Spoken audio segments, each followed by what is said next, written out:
Hola a todos, un día más en Arquitalks. Hoy estoy con Reyes Gallegos, que me hace muchísima ilusión estar aquí con ella y conocerlas todas un poquito más. Y la primera pregunta que quiero hacerte, Reyes, es ¿por qué empezaste a estudiar arquitectura? Bueno, pues me imagino que porque quería comprender el lugar donde habito, ¿no? Y los espacios donde vivimos. Y quería comprender también cómo se organizaban, no solamente estructuralmente y físicamente, bueno, pues las viviendas, las ciudades, ¿no?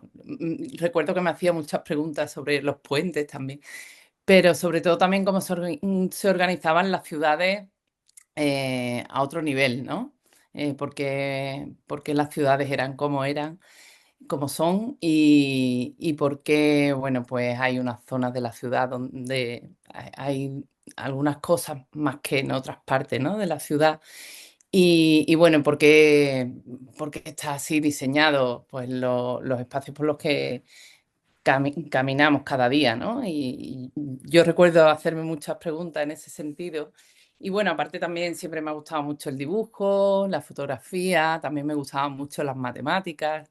Y bueno, supongo que viajar también, supongo que la arquitectura como que reunía todas esas inquietudes, ¿no?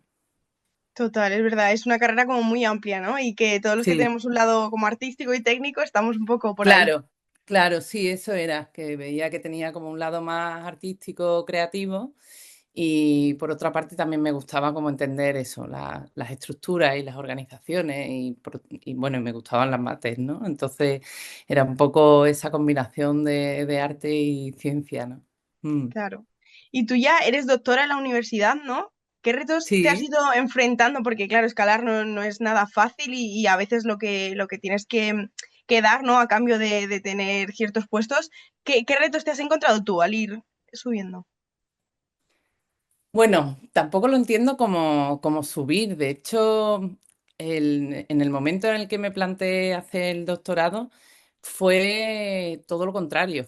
Yo estaba trabajando desde mediados de carrera, yo estaba trabajando en estudios y cada vez más horas y cada vez más entregas y casi que quise parar un poco. También coincidió con la maternidad, que aunque siempre he sido autónoma, nunca he tenido pues ni paro, ni baja maternal, ni nada de eso, pero sí que decidí parar un poco el ritmo y bueno, en ese momento en el que ya la crisis, digamos, inmobiliaria estaba muy avanzada, yo había trabajado en el proyecto de la Ciudad Viva, donde se había planteado muchísimos debates sobre las nuevas dinámicas urbanas, ¿no? Que podían de alguna manera ser la alternativa a todo ese boom inmobiliario.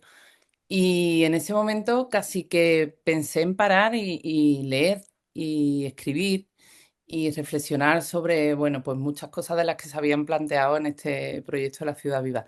Y a partir de ahí decidí hacer el doctorado, hice el máster de Ciudad de Arquitectura Sostenible en la Escuela de Arquitectura de Sevilla y yo pensaba hacerlo sobre, bueno, urbanismo y ecología, pero con esto que me coincidió con la maternidad y sentía la hostilidad de la ciudad a diario, cada vez que salía con el carrito a la calle, pues la ecología fue virando a esa perspectiva de género que, bueno, que al final a estas alturas pienso que son la misma cosa, ¿no?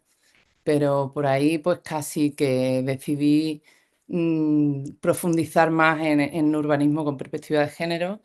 También me encontré primeros libros. Bueno, en ese momento estaba el colectivo Punto 6, por ejemplo, de Barcelona, que estaba publicada. Eran unas pequeñas publicaciones, todavía no estaba la edición de Urbanismo Feminista, pero sí que algunas también de las corresponsales del proyecto La Ciudad Viva empezaban también a escribir sobre eso.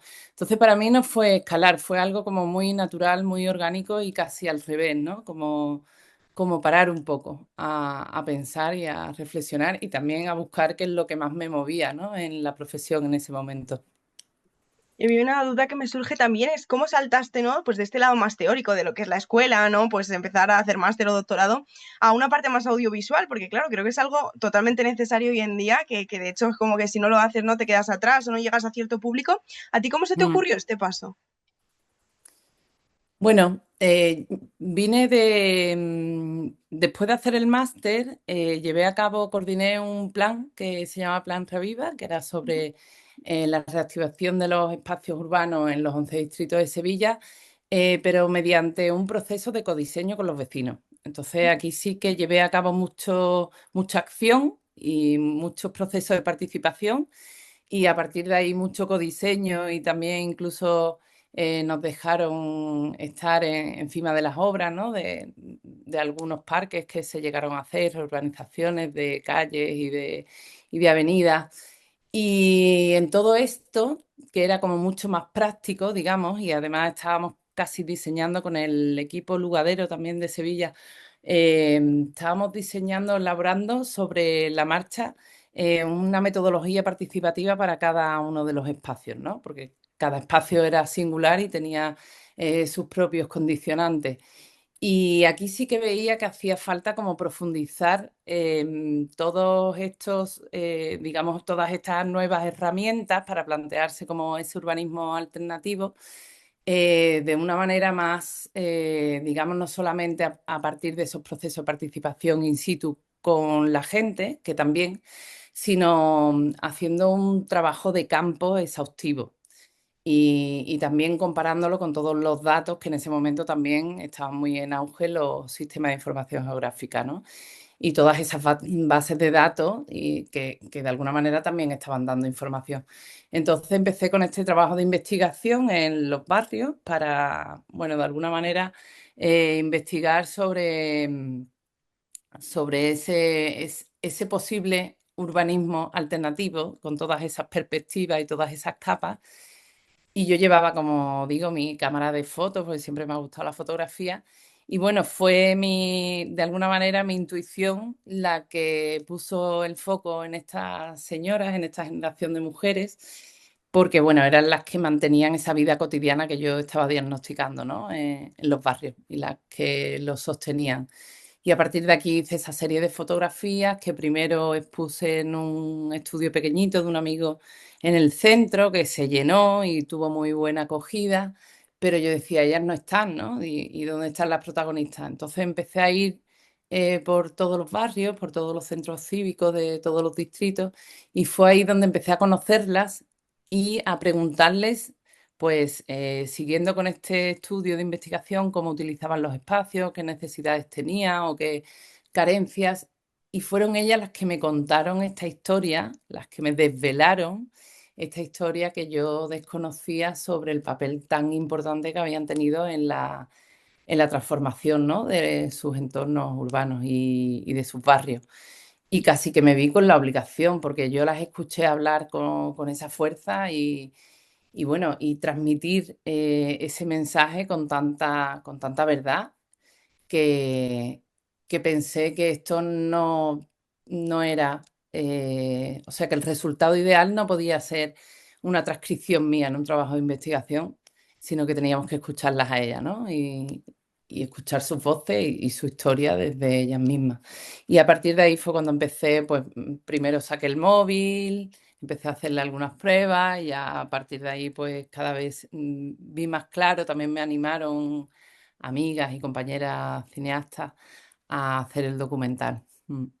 Qué guay, qué guay. O sea, la verdad que te doy la enhorabuena por el documental que se llama Ellas en la ciudad y la verdad que yo me lo vi y tenía muchísimas ganas porque la verdad que o sea, había escuchado hablar un montón de él y decía, jolín, me lo quiero ver y acabé, o sea, yo acabé con una llorera de verdad, o sea, pero una perspectiva súper bonita que me dio como muchísima ternura porque era como ver reflejadas, ¿no? Pues a mis abuelas y era como decir, jolín, es que realmente el cambio en los barrios lo hacemos nosotros. Y eso es así, que no debería ser así, ¿no? O deberíamos moverlo de esta manera.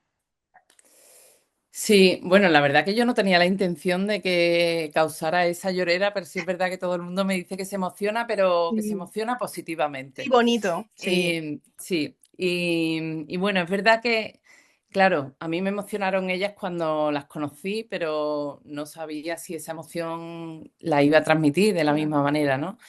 Y ha sido precioso saber que sí.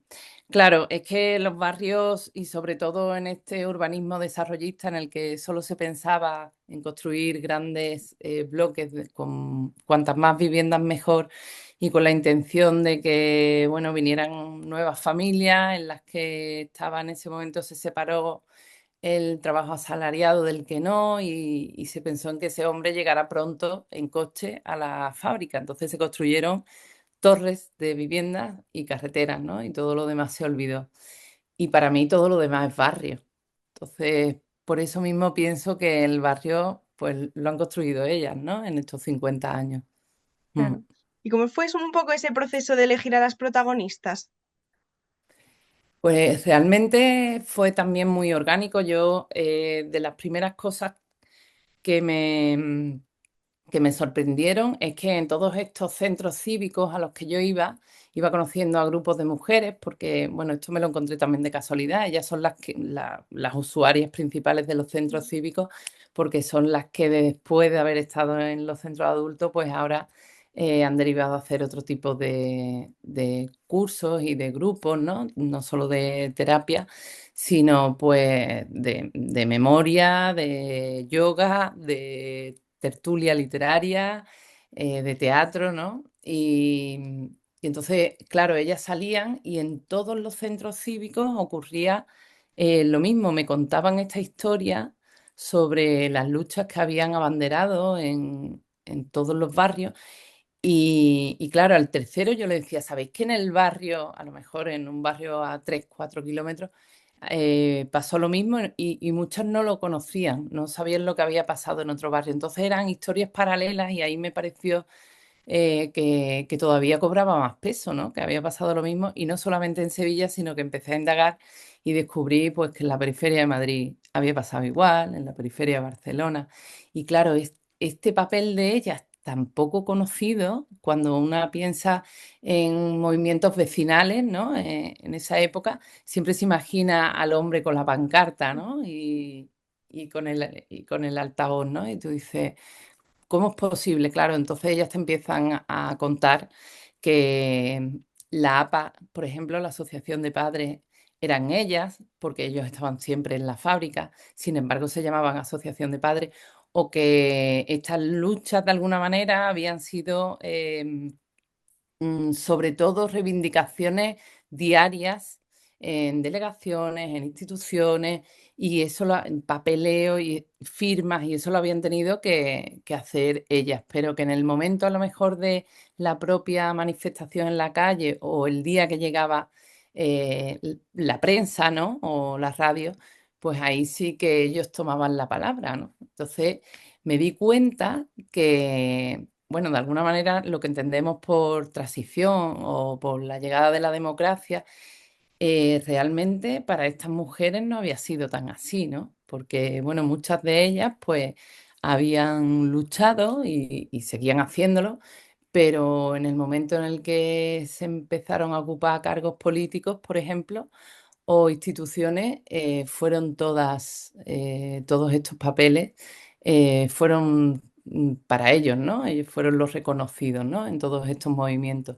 Y claro, aquí sí que pensé, bueno, no solamente el hecho de vivir en la periferia o ser de una determinada clase, sino el hecho de ser mujer, pues cómo te va poniendo todos los obstáculos y todas las trabas para que al final tu historia no se cuente en los libros, ¿no? O no se cuente en el relato oficial.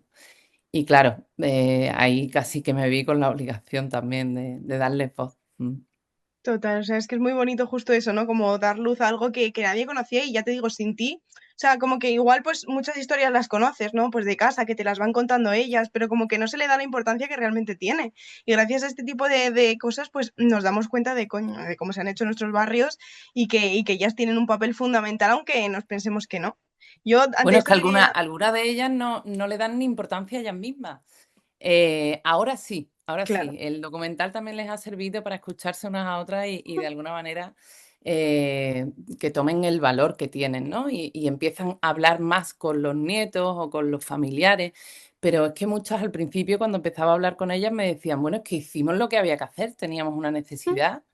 y casi que la propia necesidad y la propia intuición le llevó a estas luchas, ¿no? Mm. Total, total. Y a ti te quería preguntar, digo, siendo mujer, cómo se te ha dado, ¿no? El dirigir un trabajo como este documental, cuando el sector es prácticamente, pues está bastante masculinizado. Bueno, yo creo que de esto sabrás tú también que sectores masculinizados conocemos bastantes en nuestra profesión. Sí. Bueno, yo vengo trabajando en una consultora de urbanismo desde hace muchos años, entonces pues he estado en muchas mesas de decisiones, he tenido que hablar con muchos políticos, con técnicos y de organismos como ayuntamientos o como gerencias de urbanismo, delegaciones, consejerías. Y aunque es verdad que ahora hay ya técnicas, arquitectas, pero al final digamos que quien toma las decisiones sigue siendo un sector bastante masculinizado, ¿no?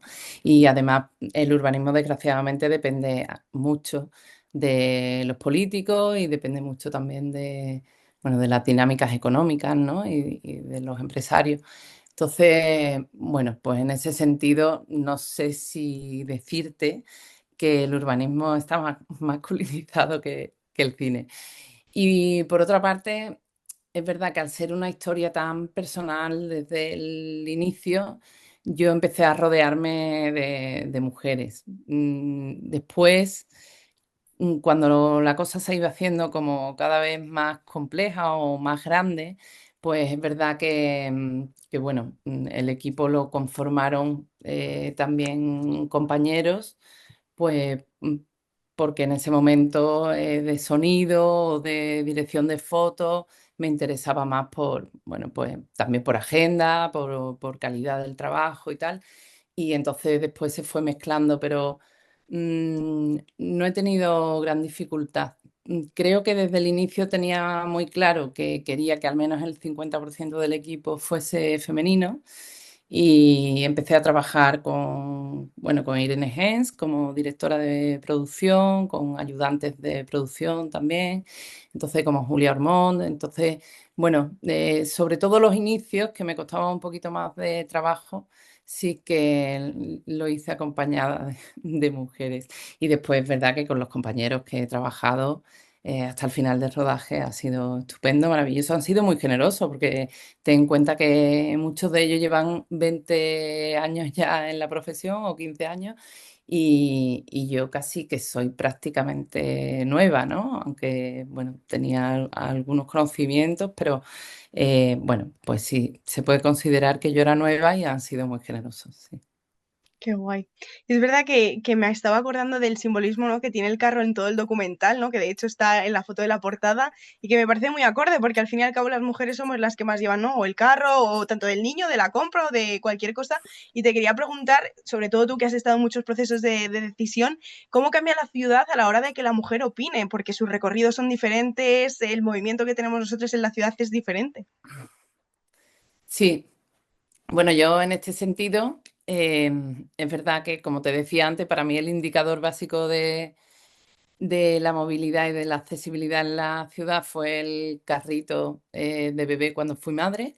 Y aquí fue cuando realmente reparé pues, en todas las personas que tienen pues, dificultad para caminar o todas las personas cuidadoras.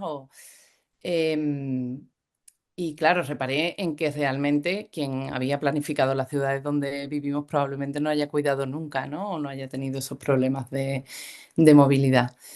Entonces, cuando empecé a hacer el trabajo este del plan Reaviva, con todos estos procesos de participación y de codiseño, sí que empezamos a trabajarlo desde los distritos y los centros cívicos, pero esto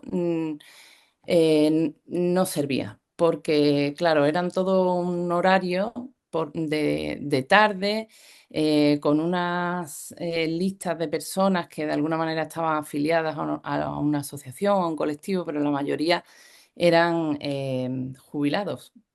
¿Por qué pasaba esto, no? Y entonces ahí me planteé que donde estaban los jóvenes, donde estaban las mujeres, donde estaban las madres, ¿no?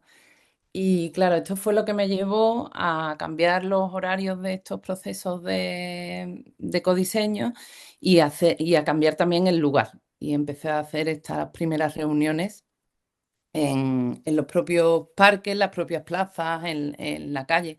Y aquí empezaron a participar mujeres que no habían participado nunca, ¿no? Que al principio estaban un poquito reticentes, igual que las protagonistas del documental al principio cuando veían la foto decía, bueno, pero qué interés tenemos para ti, ¿por qué esto, no? Y después ya después de hablar mucho entendieron perfectamente cuál era su papel, ¿no? Pues en estos primeros procesos de participación ocurría lo mismo. Y claro, esas madres o esas abuelas que en ese parque que se iba a mejorar eh, contestaban a las preguntas, las contestaban desde una experiencia, ¿no? Y desde otro tipo de conocimiento, ¿no? Que era el que de alguna manera a mí también me interesaba. Y claro, sabían perfectamente pues todo lo relacionado con los horarios, con las necesidades y no solamente de ellas, sino de todas las personas de todos los usuarios que ellas día a día veían cómo utilizaban esos espacios.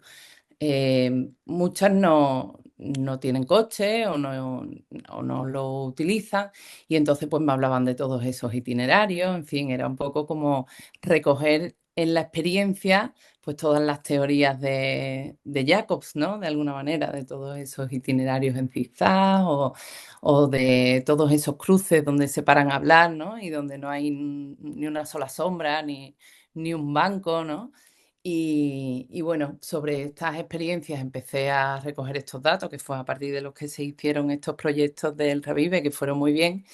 Y claro, cuando ya empecé esta otra investigación en los barrios, me di cuenta que esta generación de mujeres eran de alguna manera las que tenían todos estos comportamientos que yo había, digamos, utilizado como indicadores urbanos de sostenibilidad, ¿no?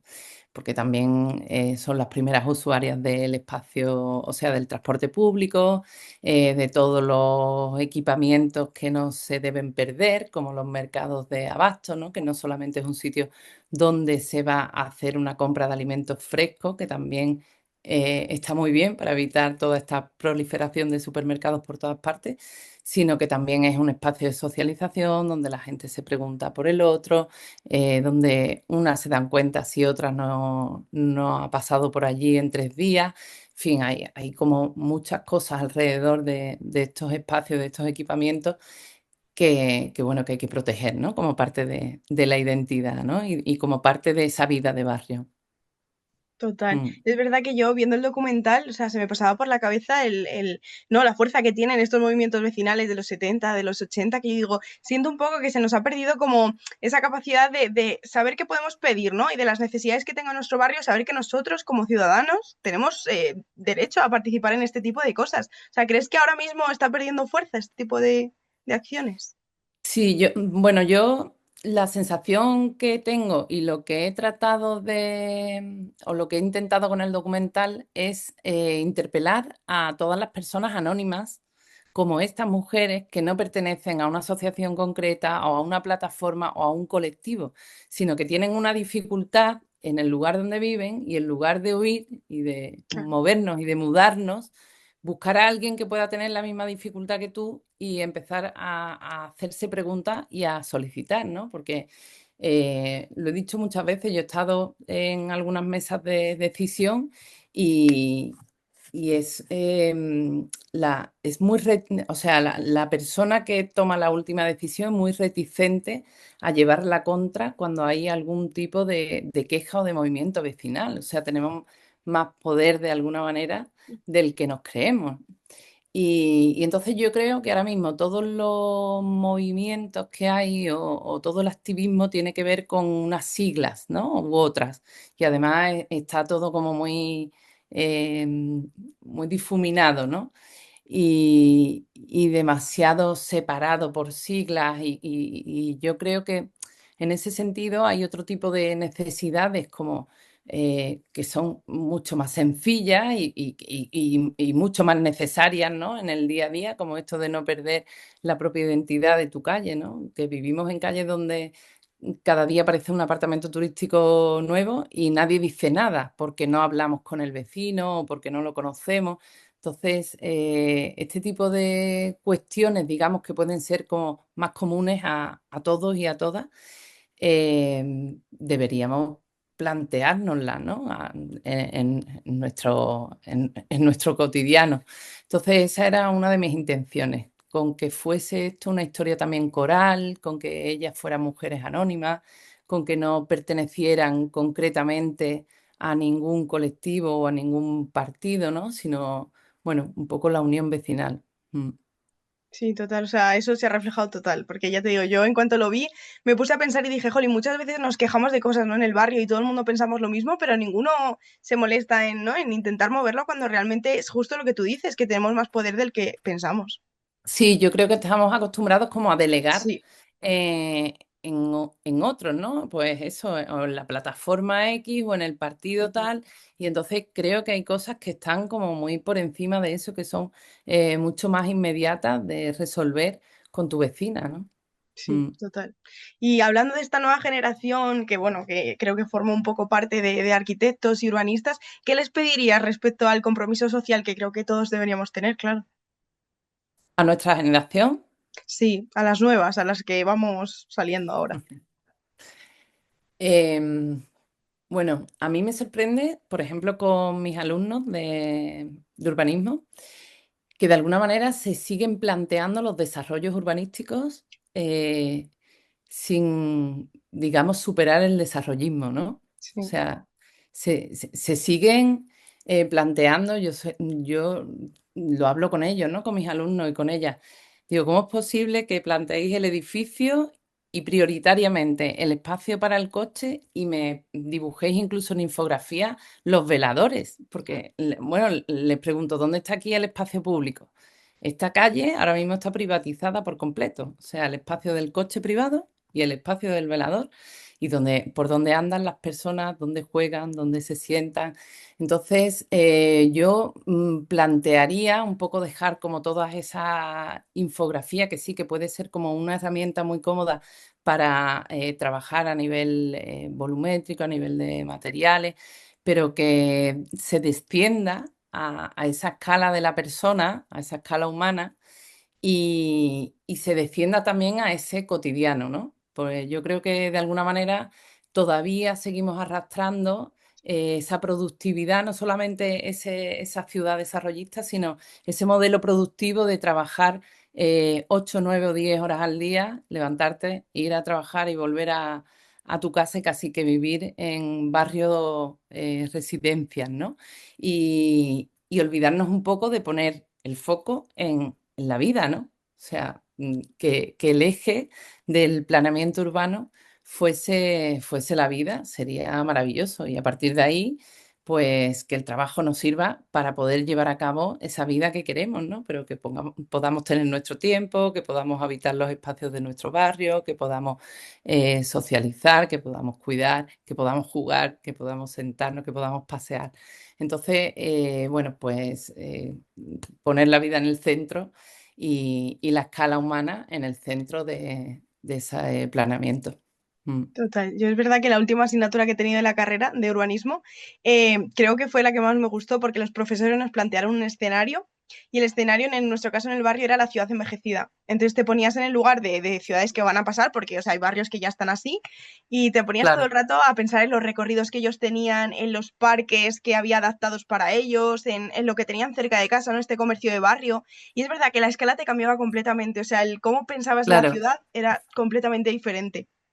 claro, incluso a nivel de tiempos, ¿no? Y Sí, a nivel de ralentizar un poquito la ciudad, ¿no? total. Que por eso, en ese sentido, cuando yo empecé a hablar de urbanismo feminista, me decían algunos profesores en la propia escuela, pero esto que ciudades que solo pueden hacer mujeres para mujeres, y yo decía, no, es poner el punto de vista en una perspectiva en la que no se ha puesto para precisamente incluir a todos los perfiles, ¿no? A todos los géneros y a todas las generaciones. Pues en este caso, si además se pone en la vejez, hay dos cosas que me gustan mucho, ¿no? Una tiene que ver con los tiempos, con la gestión Ujú. del tiempo y con ralentizar la ciudad. Y otra tiene que ver con la memoria, ¿no? Con recuperar bueno, pues algo que se intuye en el documental con todo el tema de las calles, pero porque ellas me hablaban mucho, lo que pasa que es que yo todas las conversaciones no las he podido meter porque Claro. tenía muchas horas rodadas. Pero claro, me hablaban de que había, donde había huertas, que era campo por donde pasaba el arroyo. Yo decía, no tenemos ni idea, ¿no? Del soporte donde vivimos, cuál es la memoria, ¿no? Me hablaban de los oficios. Entonces, yo creo que también planificar con esos nuevos tiempos y recuperando esa memoria en torno a lo que estábamos hablando, ¿no? De tener como ese usuario, como la vejez como indicador en la planificación puede ser muy interesante. Mm. Total. Bueno, ya te tengo que hacer la última pregunta, que yo te seguiría preguntando un montón y me vería todas las horas que tengas del documental, pero te quería hacer la pregunta de si estás contenta por haber estudiado arquitectura, porque muchas veces ya, o sea, en la carrera te acabas quemando, acabas muchas veces queriendo dejarla, luego al final la acabas y luego se te queda un sentimiento un tanto diferente. Bueno, pues yo creo que la felicidad o no de haber estudiado arquitectura ha ido fluctuando, ¿no? O Mm. sea, en los primeros momentos, como te dije, de los primeros años de muchísimas horas de trabajo en el estudio, yo decía, esta no es la vida que yo quiero tener, esto para mí no es el triunfo, ni muchísimo menos. Em, y otra de las, digamos, decepciones de la carrera o de la profesión ha sido pues precisamente un poco la que te he contado, no solo que el sector estuviera muy masculinizado, porque yo además en la época de, como te decía, yo no he parado de trabajar, mi consultora, vamos, mi consultoría no la he cerrado nunca y entonces en toda la época también de crianza y tal, no ha sido fácil. Pero sobre todo era, bueno, que muchos de los proyectos se quedaran en cajones, ¿no? O se quedaran a medio hacer por cuestiones que estaban fuera de mi control, como por ejemplo decisiones políticas, cambios políticos en los ayuntamientos. Entonces esto también me ha llegado a cabrear mucho y a decepcionar mucho de la profesión. Creo que son cosas que podrían modificarse y que las nuevas generaciones, también atendiendo a la pregunta que me decías antes, pues mira, por ejemplo, en el sector cinematográfico tienen muy clara, por un lado, que tiene que haber un 50% de paridad, que a mí me parece que eso es estupendo hasta que nos encontremos Sí, la igualdad real, por ejemplo, en los proyectos, en los concursos de arquitectura o en los cargos o incluso en los colegios de arquitectos. Debería ser obligatorio hasta que no se consiga realmente la paridad, ¿no? Y por otra parte, pues tratar de alguna manera que los planes urbanísticos, por ejemplo, o los proyectos públicos vayan de forma independiente a la política o al partido político que esté en ese momento, ¿no? Que sea algo que trascienda mucho más allá bueno, lo que en ese momento ocurra con el partido que entre o no entre en los ayuntamientos o en las comunidades, ¿no? Yo creo que eso sería un gran logro para el urbanismo y que, bueno, cuestiones como la salud, por ejemplo, la salud urbana o cuestiones como el medio ambiente, pues fuesen cuestiones que tuvieran como una mm, repercusión más allá de una ideología política concreta, sino que es una necesidad básica a la que tenemos que tender, ¿no? Entonces, bueno, no sé si eso responde a tu pregunta o quieres que concrete un poquito más. no, sí, sí, yo creo que sí, es eso, es lo que tú dices, ¿no? Al fin y al cabo fluctúa y dependiendo de la etapa, ¿no? En el momento en el que te encuentres, Ah, bien, pues la parte positiva de la profesión es que es, bueno, una profesión tan amplia sí, que para mí realmente he encontrado, bueno, pues que tenía que estudiar cosas para hacer una película, ¿no? Y que tenía que documentarme o que tenía que preguntar o esforzarme más de la cuenta porque no lo había hecho antes. Pero es una carrera que te da la posibilidad de hacer esto o cualquier otro tipo de cosas, ¿no? Entonces, puede ser que un tipo de formato no lo hayas utilizado nunca, pero creo que tenemos herramientas como sí, para ponernos a ellos, ¿no? Entonces, incluso para mí, el hecho de primero, porque yo empecé el documental teniendo que hacer una estructura de guión, teniendo que darle forma a un dossier en el que no solamente estuviera el guión, sino todas las capas que intervienen en el documental, ¿no? El paisaje sonoro, el tipo de fotografía, las localizaciones, la planificación, que la arquitectura te da opción a cambiar de formato y a cambiar de registro y a cambiar incluso de profesión, ¿no? Mm, Te da como muchas herramientas para hacer muchas cosas diferentes. Esa es la parte buena, yo creo, de la arquitectura, ¿no? Que como decíamos al principio, pues no solamente hay un plano técnico, sino también artístico, creativo, histórico. Entonces yo creo que lo bonito es que tiene muchas ramificaciones posibles. Total, y que dependiendo del momento de tu vida, ¿no? Te puedes dedicar un poco hacia una parte, lo que tú Claro, dices, y claro, adaptarlo un poco a tu vida. claro, sí, totalmente. Total. Jo, pues muchísimas gracias por la entrevista. O sea, tenía muchísimas ganas de hablar contigo, porque de verdad Ujú. que el documental me ha encantado. Además, últimamente estoy como mucho más interesada en el tema audiovisual que de lo que normalmente estaba.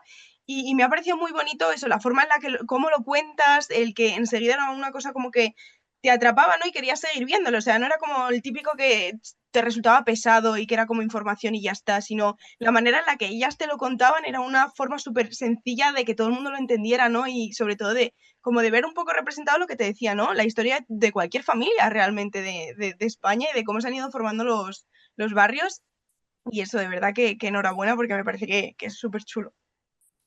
Gracias, la verdad es que ha sido muy emocionante, por ejemplo, el pase que tuvimos en Embajadores en Madrid y que salieron mujeres, madres e hijas de Carabanchel, por ejemplo, emocionadas diciendo que la historia era la misma que habían Claro. vivido ellas, ¿no? Y yo, la verdad es que cuando las conocí a las protagonistas, pensé, es que la ciudad nunca se ha contado de esta forma. Tenemos en la disciplina del urbanismo que creo que somos un poco endogámicos y que también hay